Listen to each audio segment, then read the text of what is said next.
il y a des problèmes.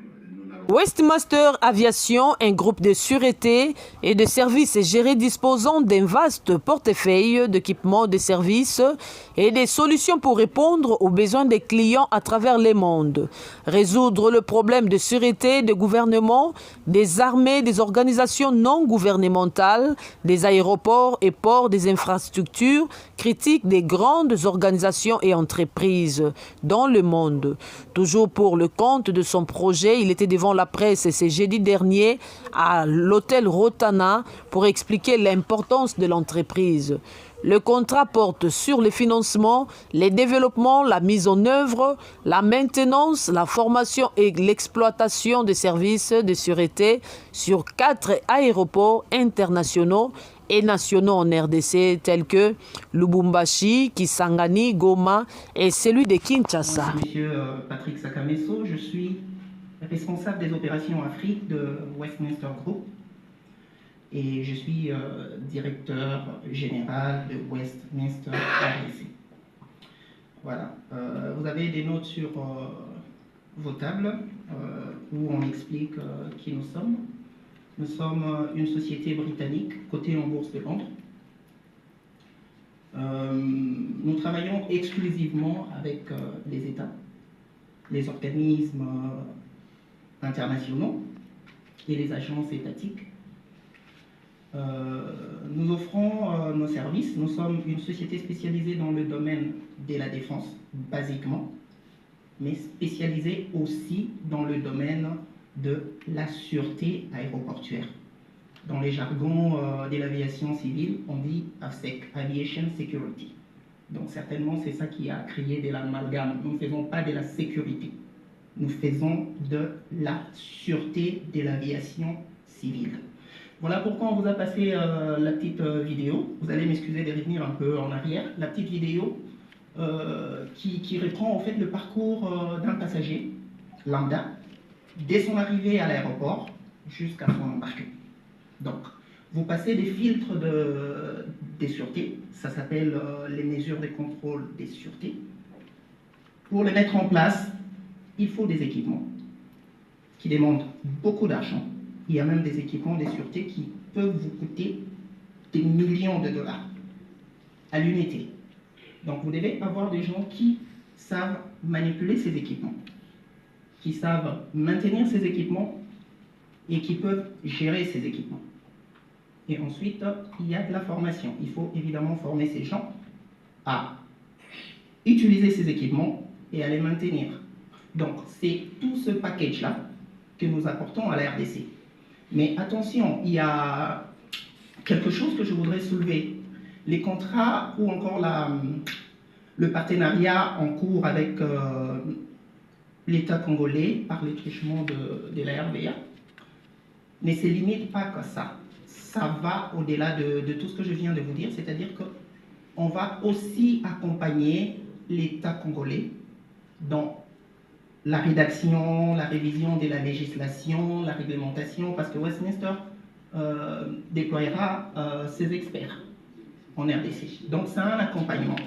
Quelqu'un a dit, je vais le prendre comme ça d'envolée parce que c'était rapide, il fallait que j'écrive très très vite, 62% audit des sûretés. Ce n'était pas l'audit des sûretés, c'était l'audit des sécurités. Donc, la sécurité, chez nous en aviation, la sécurité aérienne, c'est tout le moyen ou encore tout le moyen mis en œuvre pour prévenir les accidents. Okay? Nous, ce que nous faisons, c'est la sûreté.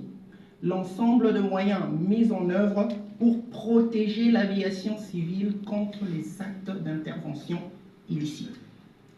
Donc, les actes malveillants, ce n'était pas l'audit des sûretés, c'était l'audit des sécurités. Je voulais corriger cela. L'audit des sûretés qu'a subi la RV, pardon, l'audit. Où il y a des problèmes. Nous n'allons pas dans des pays où la sécurité est déjà organisée au niveau aéroportuaire. La sûreté plutôt est déjà organisée au niveau des aéroportuaires. La RDC, pour ceux qui compare quand même notre aéroport ou nos aéroports avec les aéroports des autres pays, nous sommes très largement en retard et nous sommes très sous-équipés. Et donc, ceci dit, ce manque de sûreté au niveau des aéroports est une véritable opportunité en ce qui concerne Westminster, et donc il en profite pour offrir ses services. Et il faut savoir que ce n'est pas un effet spontané, ce contrat a été négocié depuis près de 2 ans. Depuis quand Westminster est effectivement opérationnel en RDC? Sur quels aéroports? Et qu'est-ce que vous avez déjà fait de concret? Que le voyageur peut dire que non, j'ai senti ça, c'est parce que Westminster est là. Je vous donne l'exemple de ces attroupements que nous vivons dans nos aéroports. Je ne sais pas si ça va. Et qu'en est-il du personnel aéroportuaire? Est-ce qu'ils auront à bénéficier des formations pour l'utilisation des équipements et des logiciels? Travailler en collaboration avec eux. Ce n'est pas que nous allons amener des nouveaux agents pour les aéroports, non? Donc nous allons travailler avec les agents de la RVA qui sont là, mais nous allons améliorer la formation sur le plan international. Nous avons fait un peu l'état de lieu comme les collègues viennent de le dire tout à l'heure là, l'état de lieu des aéroports. Nous avons vu comment est-ce que ça travaille et nous avons proposé maintenant des formations qui vont aider les agents de la RVA à qui nous allons travailler en collaboration avec eux pour pouvoir améliorer les services que nous attendons. Comment vous allez parvenir à éviter, s'il vous plaît, comment vous allez parvenir à éviter en sorte que les gens se plaignent de leurs objets perdus, que vos clients ne soient pas dérangés des commandements des gens? Il y a des gens qui poussent des chariots, qui demandent des 5 000 francs, 10 000 francs de sous aux voyageurs. Comment vous allez faire pour vous épargner de ces désagréments? Je vous ai dit que nous allons commencer par des formations. C'est après les formations que les agents comprendront la portée de leur travail et ils vont travailler mieux. C'est la formation qui va distinguer avec les autres qui ne sont pas formés à la hauteur de ce travail-là. Et vous allez faire un recrutement, ça sera, disons, ça sera avec un communiqué ou bien ça sera Donc c'est un contrat de collaboration avec la RVA. Nous allons travailler avec les agents de la RVA. Okay. Nous n'allons pas prendre les agents ailleurs pour les amener au niveau des aéroports. Nous allons commencer avec les agents de la RVA qui sont là et à qui nous avons signé un contrat de partenariat pour travailler ensemble. Présentez-vous.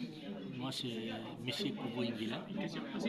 Je suis parmi les conseillers juridiques de la société. Merci.